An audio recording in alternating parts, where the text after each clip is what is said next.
ជំរាបសួរបងប្អូនទាំងអស់គ្នាចឹងខ្ញុំទទួលបានការ comment ពីបងម្នាក់ចាំតិចអូខេនេះអឺ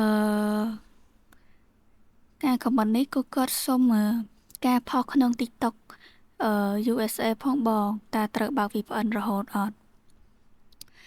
ចឹងករណីត្រង់កន្លែងនេះគឺខ្ញុំចង់បញ្ជាក់តិចបើសិនជាបងប្រើនៅលើ Android ឬក៏ LD តាមពិតទៅទូរស័ព្ទ Android គេមាន app មកស្រាប់គេមានជា file ឲ្យយើងមានជា app plugin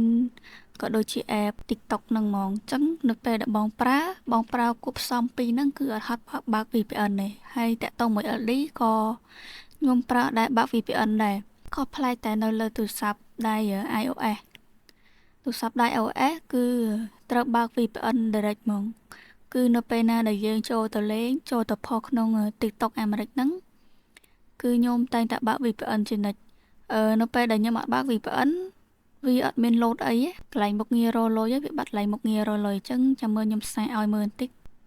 ចឹងអានេះខ្ញុំ share ពីទូរស័ព្ទដែលខ្ញុំចូលកុំព្យូទ័រដើម្បីឲ្យងាយស្រួលមើលខ្ញុំចុច quick connect អូខេចាំមើលខ្ញុំអស់ចូលទៅ TikTok ឲ្យមើលអូខេនេះជា app TikTok របស់ខ្ញុំចឹងនេះអាខាងលើនេះជា app ខ្មែរអាខាងសំទោសអាខាងក្រោមនេះជា app ខ្មែរខាងលើនេះជា app របស់អាមេរិកចាំមើលខ្ញុំចូលមើលនេះករណីខ្ញុំបើក VPN ណានេះបើក VPN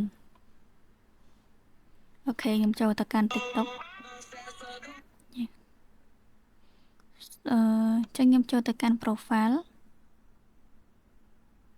អូខេខ្ញុំផុសរៀងឡើងដែរបានទៅ100 200អីដែរគួរសមចាំខ្ញុំចូលមកកាន់ studio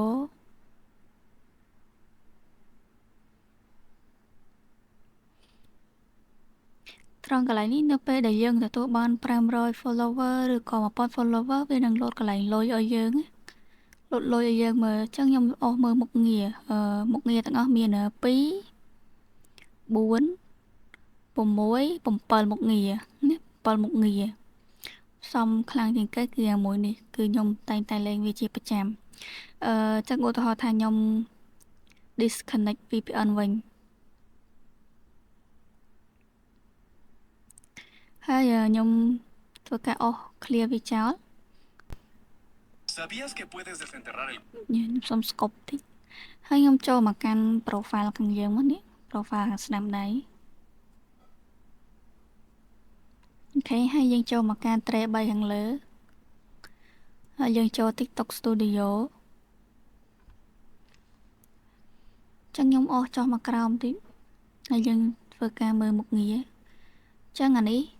ខ្ញុំអស់ឲ្យមើលតិចគឺអត់មានបើក VPN ទេបើសិនជាបើកទៅវានឹង load ពាក្យ VPN នៅលើនេះណា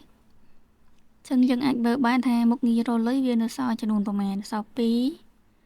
4នៅសល់តែ6ឯងចឹងបាត់មុខងារមួយគឺមុខងាររលុយជាមួយនឹងវីដេអូហ្គេមឃើញទេចឹងការប្រើនៅលើទូរស័ព្ទដៃ iOS គឺតម្រូវឲ្យបងប្អូនទាំងអស់គ្នាធ្វើការបើក VPN ចឹងបើសិនជាអត់បើក VPN ទេវានឹងបាត់កន្លែងមុខងាររលុយហ្នឹងណាហើយតាក់ទងជាមួយនឹងការផុសវីដេអូការផុសគឺភាគច្រើនទៅតាម content ដែលបើសិនជាយើងដាក់ TikTok ហ្នឹងយើងផុសជាមួយនឹង content game យកហ្មងអាហ្នឹងភាគច្រើនគឺខ្ញុំផុសនៅពេលថ្ងៃម៉ោងយើងធម្មតាម៉ោង11 12ឬក៏ម៉ោង1ម៉ោង2អីគឺផុសពេលហ្នឹងភាគច្រើនឡើងលឿនដោយសារតែយើងផុសពេលហ្នឹងគឺនៅម៉ោងគេគឺយប់ហើយតែភាគច្រើនអ្នកដែលលេងហ្គេមនៅស្រុកគេឬក៏អ្នកដែលគេចូលចិត្តមើលអីគឺគេមើលពេលយប់តាក់ទងមួយនឹងការ content game នេះអញ្ចឹងបើសិនជា content ផ្សេងយើងអាចព្រាវម៉ោង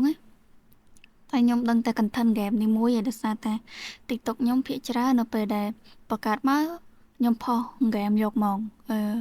វាទី1ងាយស្រួលនៅពេលដែលយើងដាក់